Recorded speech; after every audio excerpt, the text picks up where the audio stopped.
Friends, நான் இன்றைக்கி பூரி செய்ய போகிறேன். அது எல்லாத்துக்குமே தெரிஞ்சது. பூரியோ சப்பாத்தியோ செய்யும்போது நம்மளுக்கு ரவுண்ட் ஷேப் வரல அப்படின்னா மாவை இந்த மாதிரி தேய்ச்சிக்கோங்க. தேய்ச்சிக்கிட்டு ஒரு டிஃபன் பாக்ஸ் வச்சு இப்படி திருவுனிங்கன்னா அங்கே பாருங்கள், ஓகேவா? ரவுண்ட் ஷேப்பில் வந்துருச்சு பாருங்கள். இதை எடுத்து அழகாக இப்படி எண்ணெயில் போடுங்க. ஓகே, இந்த டிப்ஸ் உங்களுக்கு பிடிச்சிருக்கு அப்படின்னா நீங்களும் லைக் பண்ணுங்கள், கமெண்ட் பண்ணுங்கள், ஷேர் பண்ணுங்கள். ஓகேவா? இப்போ ஃப்ளஃபியான பூரி ரவுண்டாக வந்துடுச்சு பாருங்கள். தெரியுதுங்களா?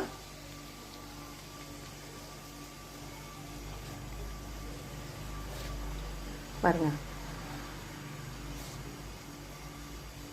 ஓகே, அந்த மாதிரி நீங்களும் ட்ரை பண்ணுங்கள். டிஃபன் பாக்ஸை வச்சு ரவுண்டாக தேய்ச்சிக்கோங்க. ஓகேவா? ஓகே,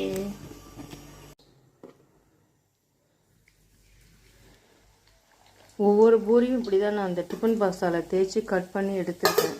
ஏன்னா உங்களுக்கு பார்க்கும்போது நல்ல ரவுண்ட் ஷேப்பும் வரும், நல்ல